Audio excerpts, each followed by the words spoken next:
Drivers on I-35 see his face outside the small South Texas town that re-elected him mayor last year. He's also one of the authors of charter amendments shaking up Dallas City Hall. To some, he's a bold civic pioneer. Decades of experience in municipal law. To others, an experimenter using cities as laboratories. Why would a man make laws for Dallas when he doesn't even live there? Cities are subdivisions of the state. That man is Art Martinez Devada, a San Antonio lawyer who wrote 2 amendments to the Dallas Charter that are thought to be the first of their kind nationally. He crafted them for Dallas Hero, a nonprofit funded in part by hotel mogul and GOP political megadonor Monty Bennett. Because of the crime problem. The measures mandate Dallas spend millions to hire and keep a minimum 4,000 officer police force in an era of declining crime, and also allows residents to sue their own city. Experts say Dallas is the first city in the country to vote away its immunity to lawsuits. Dallas is just Martinez Devada's latest laboratory for local government. His first testing ground, Von Ormy, Texas, a 2-square-mile so-called Liberty City near San Antonio. We were blessed with this unique opportunity to experiment with democracy. Okay. Thank you, Judge. All right. In 2008, Martinez Devada led the push that resulted in the city's incorporation. We banded together to form one of the most unique cities in Texas. Businesses are moving in, and the news of big things happening in Von Ormy is spreading. His vision, no property taxes, minimal rules, maximum freedom. How has that worked out? Yeah, I'm sure you've driven around. There's nothing around here. What is there? What liberty is it? What's keeping us afloat are the 2 big truck stops we have at the corner. We didn't have nothing before we were a city. We have the same amount that we had when we were not a city than we have now. There was a lot of promises made and not kept. Promises like a sewer system. They're still arguing over how to pay for it. The town's residents rely on septic. A lot of us are on fixed incomes. But what if getting a sewer system and ending the reliance on septic tanks required city property taxes? That's an option, but that's not how Art sees it.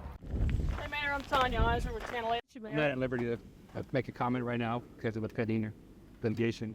Well, and part of our story is also focusing on Von Ormy. You know, we're just really curious about this little town. I can't because I know it's all tied in. In 2024, he was there when Dallas Hero marched 170,000 signatures on charter amendment petitions into City Hall. According to Dallas Hero's tax filings, his firm was paid more than $350,000 in 2024. They ended up on the ballot. He also represented Dallas Hero at a forum hosted by the Dallas Express, an online website funded by Hero backer Monty Bennett. What we wanted to do was to empower residents by affording them the ability to quickly and inexpensively go to court, and if the city is in violation, get injunctive relief. He's talking about the Dallas Amendment he wrote, Prop S, which waives Dallas's governmental immunity and gives residents the right to sue the city. The charter provision really can't do that. Bill Helfand, a Houston lawyer and expert in municipal law, says voters can't waive a city's governmental immunity.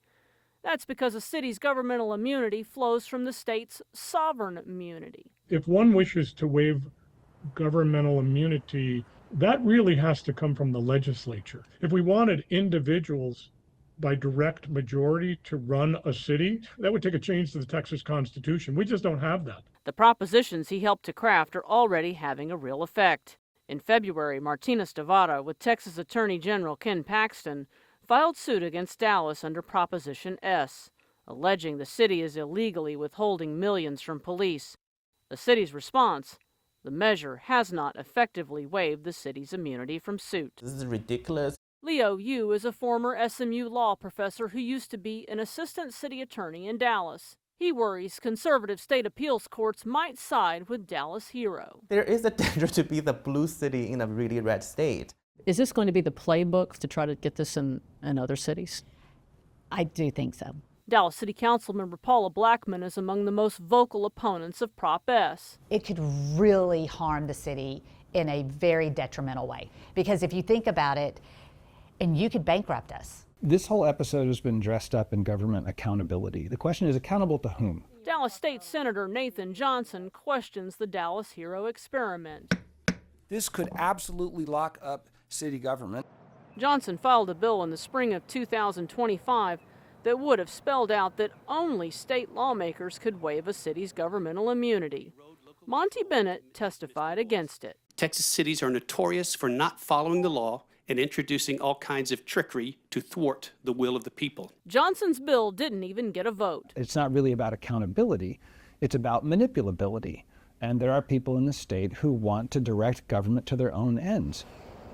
Back in Von Ormy, residents recently returned Martinez Devada to office. He has not proposed a Dallas hero-style experiment stripping the town of its governmental immunity. Because I guarantee you, if there was, there'd be all kinds of lawsuits here. We would have already been out of business as a city. In Von Ormy, I'm Tanya Iser.